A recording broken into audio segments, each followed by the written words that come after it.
largely what I've, I share my experience as a judge for all these years, is that I don't think the government is interested in changing the life of an ordinary person. It is all elitist. Everything that is done is elitist to satisfy or to protect an industry or perhaps a pressure group, but an ordinary person is not in the picture. So that's what I've realized, that the ordinary person is not relevant. So air pollution, go deal with it yourself. We don't really care. Let's just go build industry. Let's do something else. I'm not saying development is bad. Development ought to have been done, should be done, but there has to be intelligent ways of doing it. So let's see how we do it.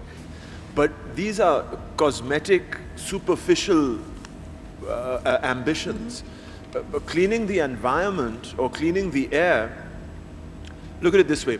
You have to use the black and white of printed policy paper to manifestly change the quality of the outside air or, say, water.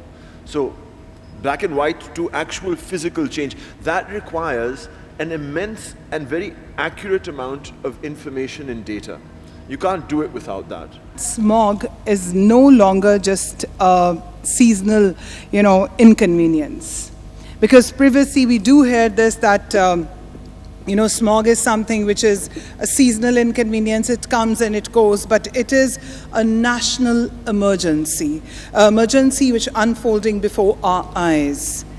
It chokes our cities and disrupts our economy and silently steals our people's health.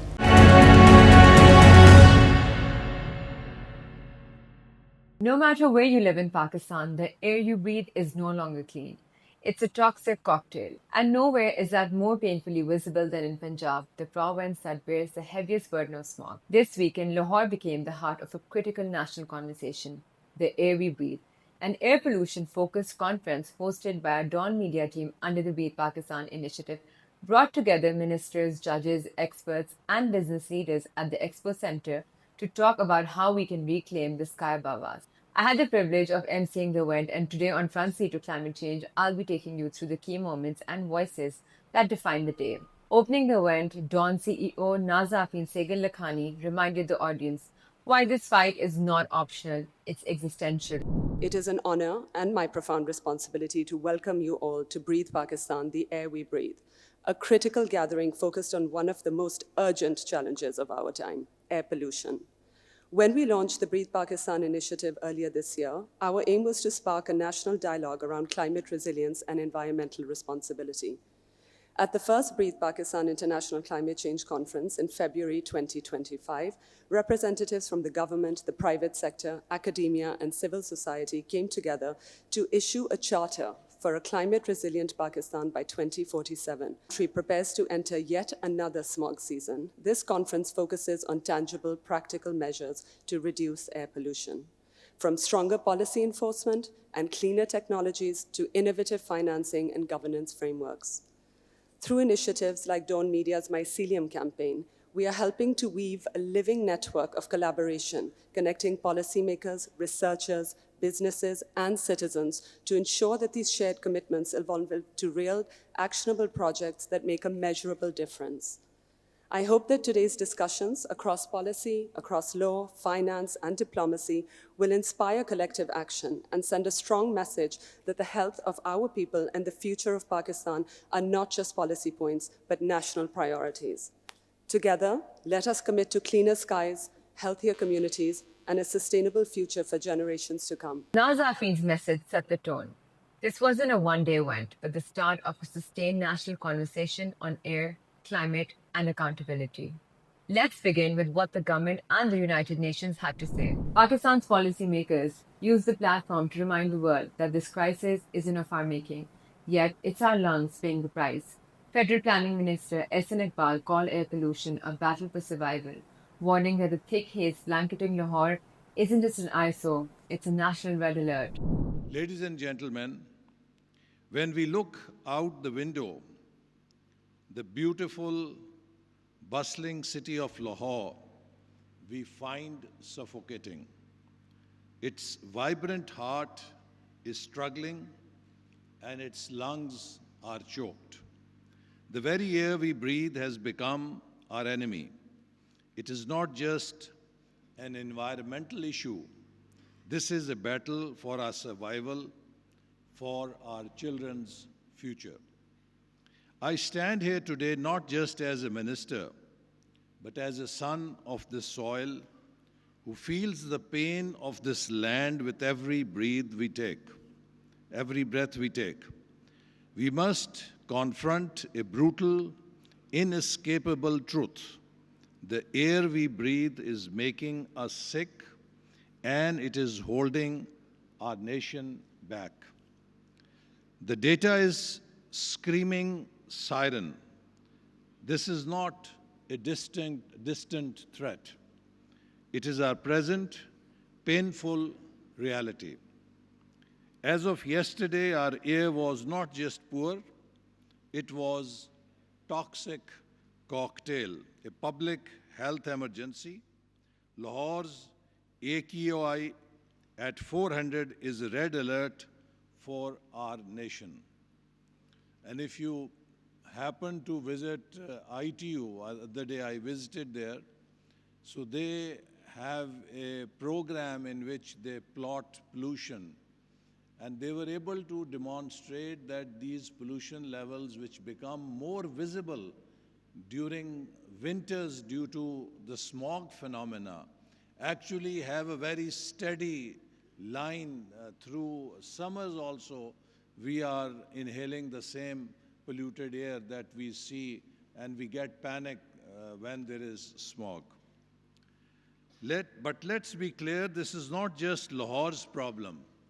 Karachi, Faisalabad, Peshawar, almost all our urban engines are drowning in pollution. To put that in human terms, breathing this air is equivalent to smoking 2 packs of cigarettes a day.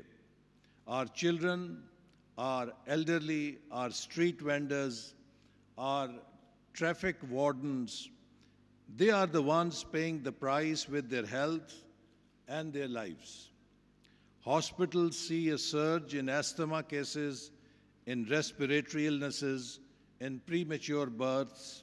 This is a silent public health emergency. The urgency was echoed by Federal Minister Musaddiq Malik, who reminded us that smog is a man-made problem, and that means it can be fixed by human hands. मैं जिक्र करता हूं कि देखिए industrial smoke, तो उसमें industrial smoke के अलावा कुछ साल पहले तक ये भट्टों का सिलसिला भी बहुत था, और हर भट्टे की चिमनी से आपको नजर आता था काला, संगीन काला धुआं जो सीधा आपके फेफड़ों में जाता है। तो नई जिगजैग टेक्नोलॉजी के जरिए तकरीबन तमाम जो हमारे भट्टे हैं उनको नई टेक्नोलॉजी के जरिए तब्दील किया गया है और उनकी एमिशंस को कंट्रोल किया गया है। बहुत काबिल सताइश काम किया गया है। वेस्ट कलेक्शन और नए नए मंसूबे वफाकी सतह पे भी तमाम सूबों से हमारे पास मंसूबे आते हैं, पंजाब से भी हमारे पास मंसूबे आ रहे हैं, वेस्ट से एनर्जी के मंसूबे आ रहे हैं, वेस्ट को ढक देने के मंसूबे आ रहे हैं, क्लीन ड्रिंकिंग वाटर के मंसूबे आ रहे हैं। तो ये तमाम मंसूबे जो हैं ये एनवायरनमेंट को बढ़ाने, एनवायरनमेंट को बेहतर करने के मंसूबे हैं, जिनके जरिए हमारी क्वालिटी ऑफ लाइफ भी बेहतर होगी और हमारी जिंदगी और हमारे बुजुर्गों की जिंदगी को भी तवालत मिलेगी। एंटी स्मॉग गन्स जो हैं वो लगाई जा रही हैं ताकि इन स्प्रेज के जरिए जो गर्द है इसको बिठाया जा सके, ताकि हमारे वो गर्द जमीन पे बैठे और साफ की जा सके, बजाय इसके कि वह हवा में मुअल्लक रहे और हमारी सेहत के लिए मुज़र साबित हो। Senior Punjab Minister Mariam Aurangzeb outlined the province's smog mitigation plan, explaining how Chief Minister Mariam Nawaz's government is deploying AI-based forecasting, drone-led industrial monitoring, anti-smog guns, and electric buses across major routes. Then technology, of course, I spoke about. We now have air quality monitors, we have smog guns. We are equipped with technology that any developed country would have in terms of collecting data, in terms of monitoring. We have started drone surveillance. We're using thermal cameras, and more than 300,000 cars have been certified first time ever in Punjab, in Pakistan. And also, Then we have this, it's an ongoing thing, the vehicular testing. We are using safe city cameras to identify smoke coming from motorbikes, from three-wheelers, from two-wheelers, and also from the cars that we are now certifying. We have a $300 million Punjab Clean Air program that we are now implementing, which also has buyback policy of the old vehicles, buyback policy of two-wheelers, and buyback policy of three-wheelers. So that's something that we are implementing at the moment. We have a complete AQI dashboard that gives forecasts for general public, for citizens. This has also happened for the first time in Pakistan, that now on your mobile phones and daily and monthly forecasting is done when it comes to AQI. And we have a chatbot. We've introduced that as well in terms of technology, access to the general public, to the citizens of Punjab. This is for every district, every division in Punjab. But chatbot, you can ask questions, you can ask your AQI, you can ask AQI of your nearby places, and also health advisories are put on that chatbot. The chatbot tells you that what is the AQI level and what is expected from the citizens when you have that. From the global stage, Mohammad Daya, the UN resident and humanitarian coordinator for Pakistan, warned that air pollution and climate change don't respect borders. The science is clear. The verdict is delivered in the numbers that should shake us all. 99% of us in this room and 99% of humanity now, according to WHO, breathe air that is unsafe. Let that number be something that galvanizes us. This is not a distant threat, it's a global siege. About 7 million people lose their lives every year because of the air they breathe.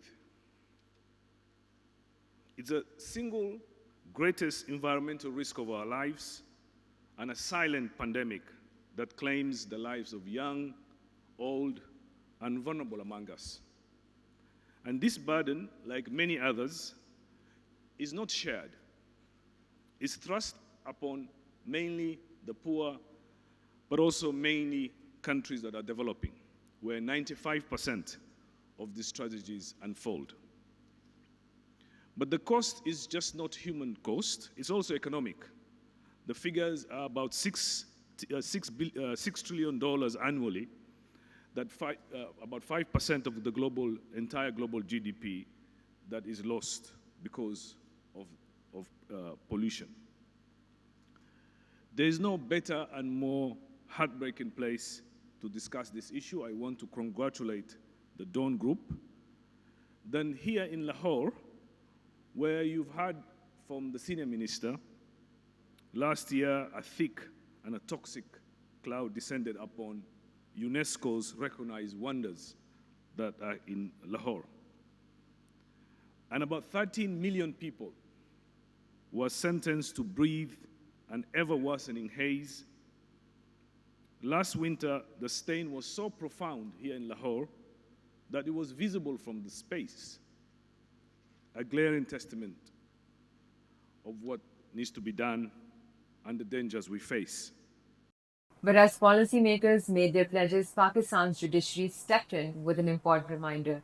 Clean air isn't a favor from the state, it's a constitutional right. If there was one moment that shifted the tone from discussion to determination, it was when Pakistan's top judges spoke. Justice Syed Mansoor Ali Shah of the Supreme Court highlighted the huge gap between jurisprudence and reality. There is no national domain to oversee the whole problem at a national level.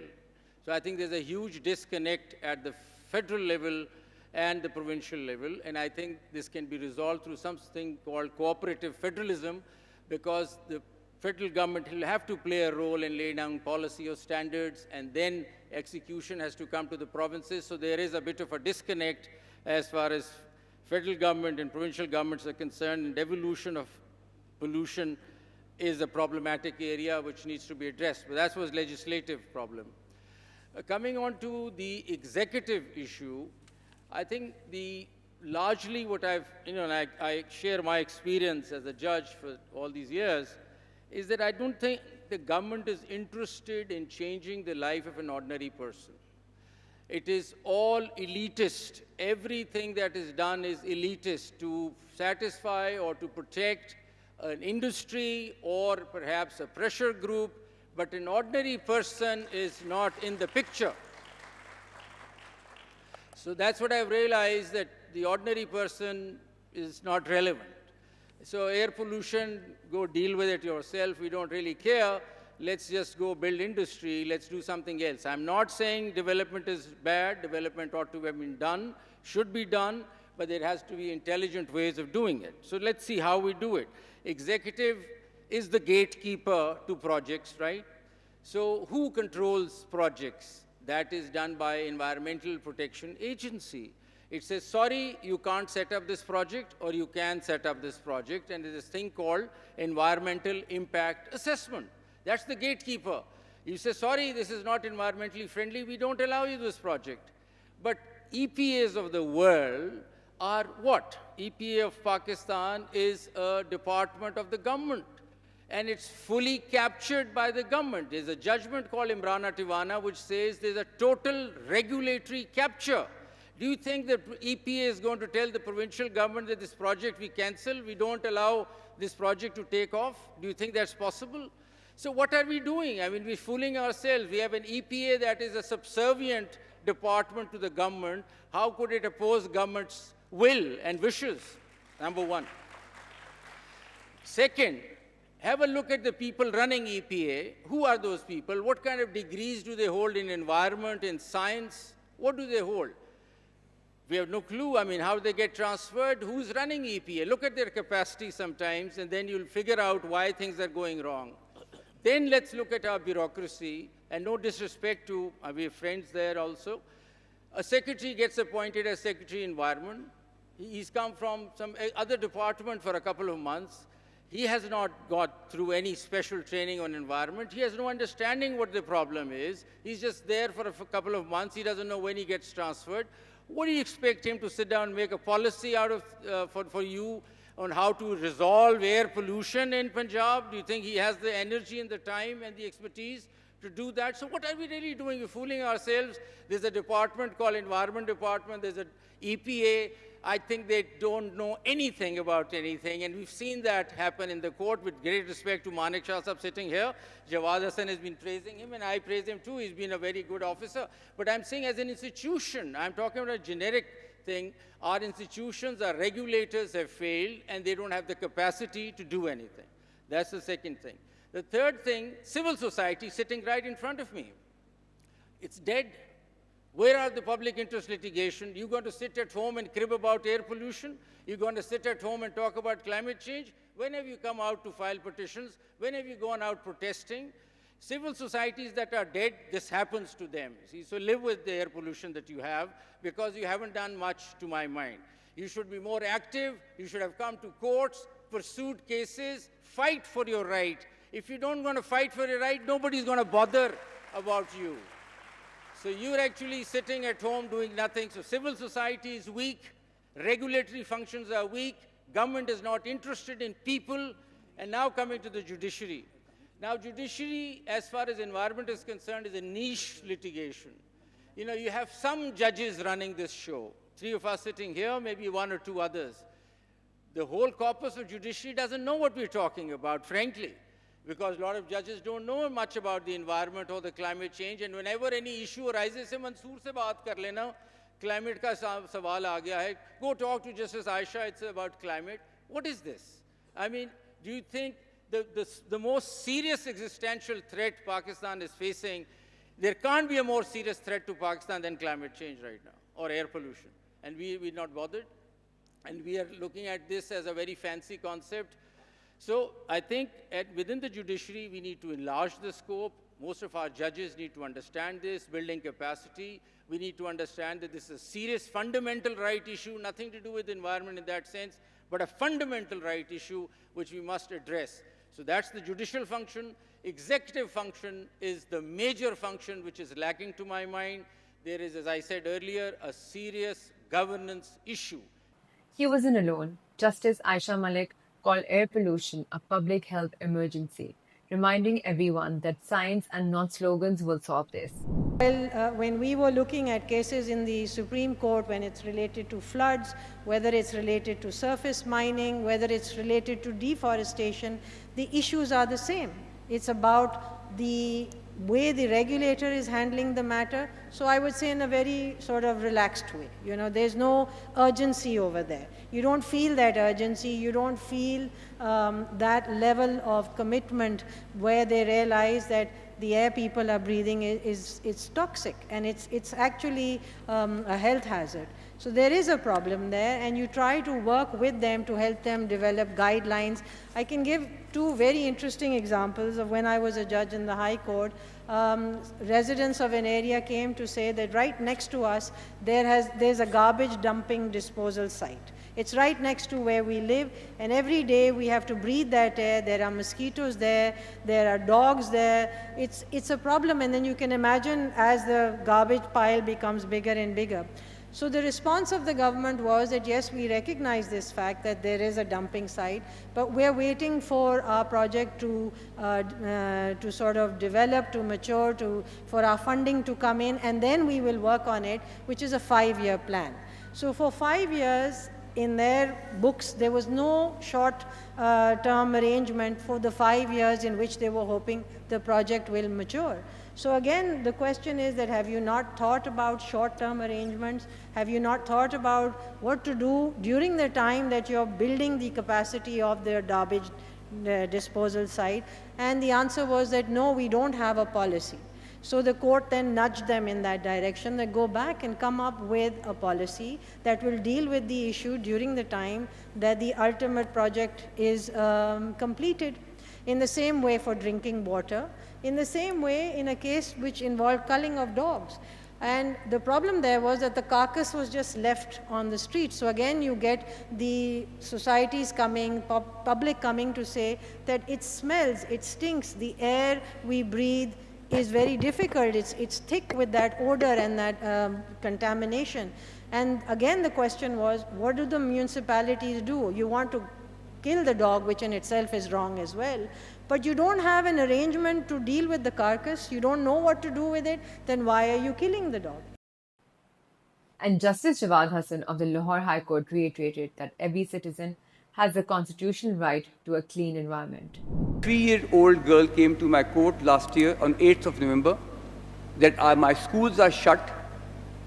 I can't go to my grandparents' house. I can't go out to my lawn to play.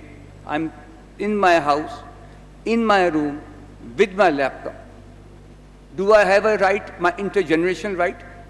I examined the Antonio Obasa judgment of the intergenerational right, that the future generation rights, like Hazur Sallallahu Alaihi Wasallam Hadith, and that Sallallahu Alaihi Wasallam Hadith was sustainable development to meet the end of future generation, intergenerational right. We got all judgments of Supreme Court, excellent judgment of the High Court, brought the concept of Article 199(1)A, brought Article 9A, read in Article 9A that you are lucky that you are coming to a High Court after 15 days of the 26th Amendment. You have a right to environment now because you are a citizen of Pakistan. The right to a clean, healthy environment is a part of our constitution. It's my duty to give you that right. I only directed the government. Their words carried weight and a warning. Law without implementation won't clean the skies. The courts can safeguard our rights, but it's the scientists, innovators, and experts who must chart the path forward. At the Air We Breathe conference, the experts painted a grim but clear picture. World Health Organization's Dr. Dipeng Nuo called clean air a basic human right. In countries like Pakistan, rising global temperature, which is also driven by air pollution, increased risk of heat exhaustion and heat stroke and cardiovascular disease, particularly among the vulnerable population, such as children, elderly, and outdoor workers. According to the World Risk Report 2024, Pakistan among the top 10 most vulnerable countries to climate change and other overlapped crisis factors, including extreme weather events such as heat wave, flooding, drought, and air pollution. The impact of air pollution and climate change on health is extensively documented. However, the crucial question is, what action can we take to adapt and mitigate the impact on health? Please allow me to mention a few examples. First of all, climate action will significantly improve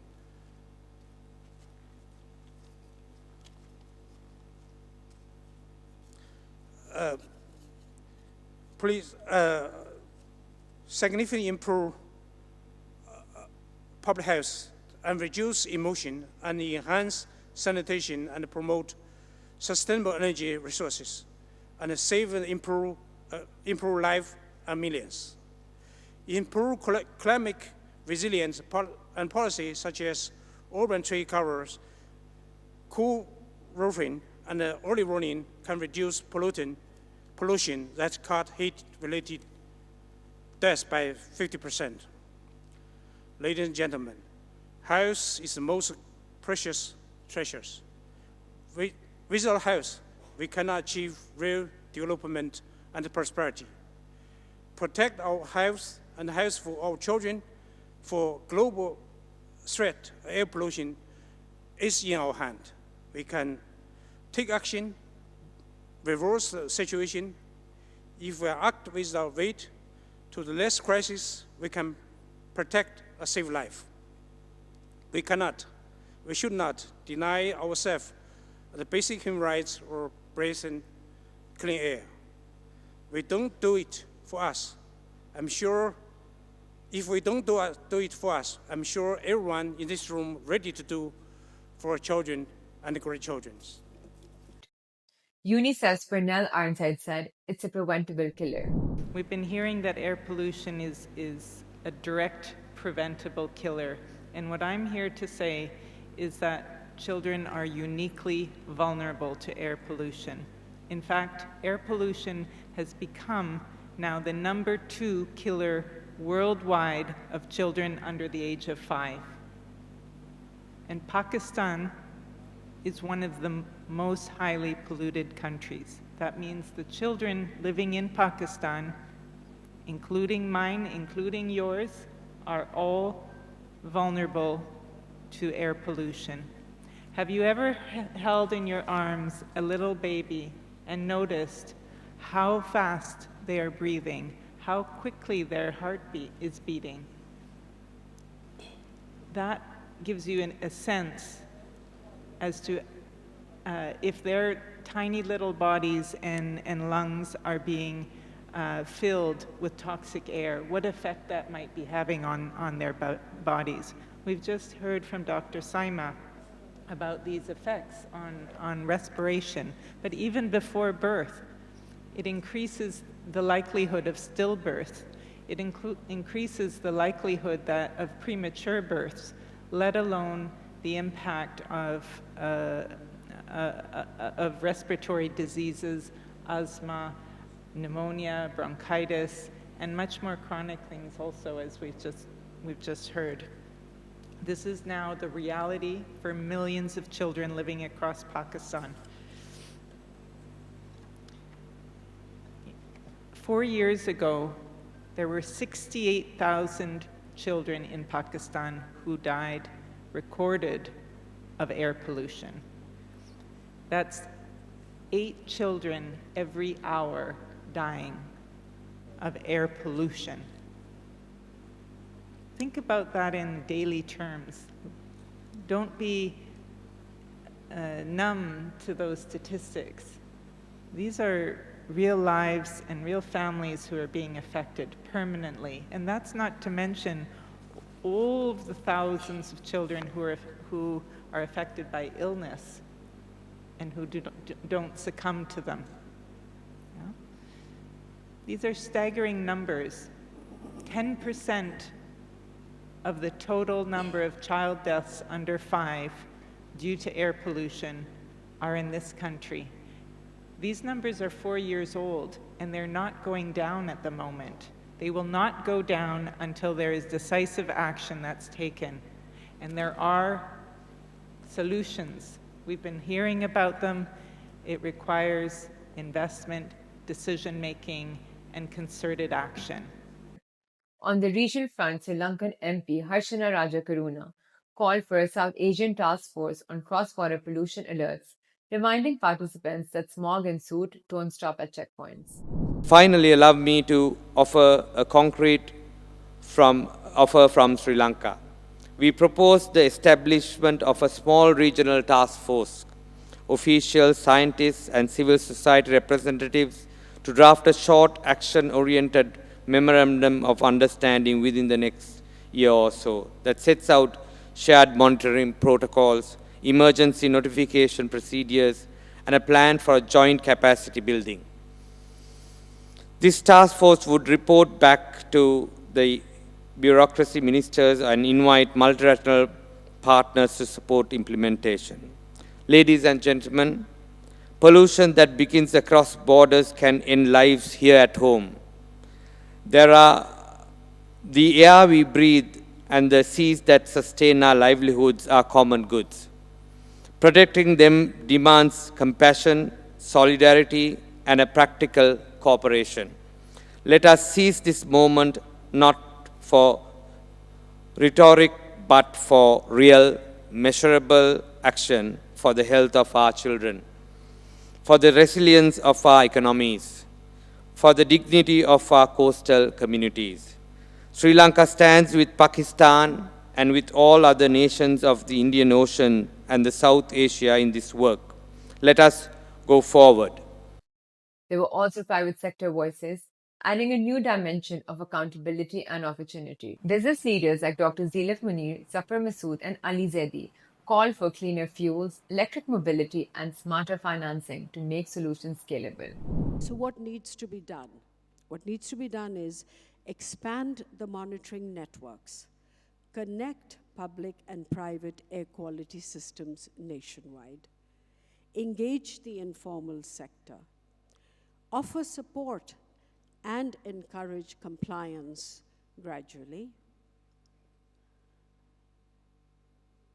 inclusion is extremely important. Leverage green finance, enable small and medium-sized enterprises to upgrade responsibly. Support sectors which we know are a challenge, but also have the greatest potential, such as agriculture, which could generate over 7 billion in sustainable exports each year. Reward green investments. 40% of the pollution in urban areas is owed to the transport. We few years ago launched brick kiln financing as SME retrofit loans. Very successful. It helped in reducing the emissions by 60%. The two products that we've done with Government of Punjab, again, we are very proud of that, is CM's interest-free bike scheme and 2- and 3-wheeler program, which is in the pipeline now. We are also working, by the way, with Government of Punjab Transport Department on e-buses, around 650 e-buses, and e-taxis, around 1,100 e-taxis. And because of our success in Punjab, we were invited by the federal government to structure the facility for them for 2-wheeler and 3-wheeler financing, 40,000 e-bikes and around 1,200 rickshaws, which are being financed by the industry. The entire framework is prepared by the Bank of Punjab. In fact, on the 4-wheeler side also, the project which is coming up now, other than the e-taxis that I talked to you about, the project which is coming up now is the BYD's project in Pakistan, the assembling project. Bank of Punjab has the exclusive mandate to finance both foreign currency and local currency there. In fact, the first LC of $35 million is already been established for that project. So there are 5 basic pillars that we believe if we hold them true, we'll be able to achieve the 2030 vision of the government, which is 30% of the vehicle share, pie of the market. The first pillar is consumer-centric products. You said it in your note that price is a big factor. This is a price-sensitive market. So we have to make sure that we account for that. Second is, how can we facilitate the consumer? Have products that already have air filters in them so that their short term is also secured. That's a great sell. Thirdly, with EV comes range anxiety. So give products that have big range, like 1200 kilometers, for example. By the end of the day, there was consensus. Pakistan's fight for clean air must now move from promise to policy and from data to delivery. Punjab, the province hardest hit, will need to lead this charge. And while its chief minister wasn't in the room, her government's efforts were acknowledged across the board during the conference. I'm Mahin Azam Khan, and this has been Front Seat to Climate Change. Today's episode was recorded following the Air We Breathe, a DawnMedia conference powered by Breathe Pakistan. If you missed the event, you can watch all the sessions and highlights on DawnNews English online. Until next time, breathe carefully, act collectively, and remember, the fight for clean air is the fight for life itself.